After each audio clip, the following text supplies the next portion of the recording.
Salut! Aujourd'hui, c'est une vidéo spéciale parce que c'est ma 400e critique cinéma. J'ai commencé en mars 2013 et je me doutais vraiment pas que j'allais me rendre à 400, puis ça, c'est à cause de vous. Donc, je voulais prendre un petit instant pour vous remercier parce que maintenant, il y a plus de 825 000 visionnements sur ma chaîne YouTube à cause de vous qui likez les vidéos, qui commentez, qui m'envoyez des messages pour me dire que je vous ai donné le goût de voir les films, de retourner au cinéma, ce qu'on espère faire dans les prochaines semaines, les prochains mois avec tous les films qui nous attendent sur les tablettes, qui attendent à être sortis avec le déconfinement.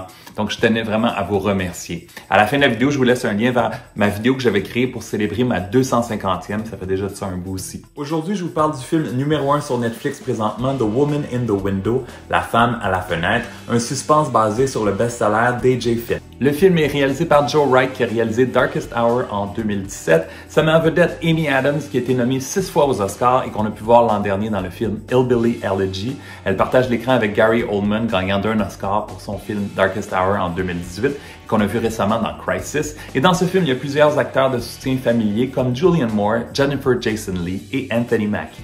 On suit Anna, une psychiatre pour enfants qui souffre d'agoraphobie suite à un traumatisme. Elle reste donc cloîtrée dans sa maison de New York sans avoir la force d'en sortir.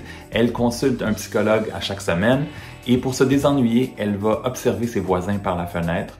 Et un jour, elle va être témoin d'un meurtre. Elle va évidemment informer la police qui vont douter de sa crédibilité avec son état psychologique. Elle va donc prendre l'enquête entre ses propres mains. The doctor said that your meds can cause hallucinations.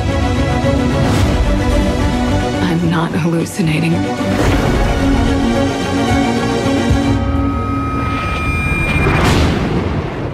Au départ, ce film était vraiment prometteur, basé sur un best-seller qui est vraiment aimé par les gens, une distribution de feu, mais le film se passe à huis clos, toujours dans le même appartement. À un moment donné, j'étais tanné de la voir dans sa robe de chambre. On a parfois l'impression de regarder une pièce de théâtre. Dès le début, on se pose beaucoup de questions. On vient ajouter du stress et de l'incompréhension avec des petits montages saccadés entre certaines scènes.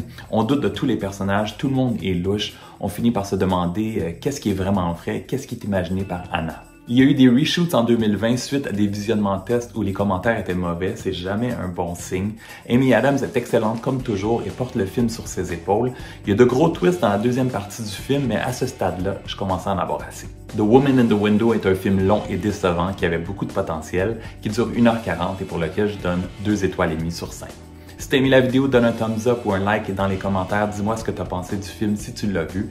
Tu sais que tu peux me suivre sur ma page Facebook, sur mon compte Instagram, sur mon compte Twitter et sur ma chaîne YouTube. Et on se retrouve dans quelques jours pour ma critique du film Oxygène, aussi sur Netflix. Ciao! Don't go looking into other people's houses. You won't like what you see.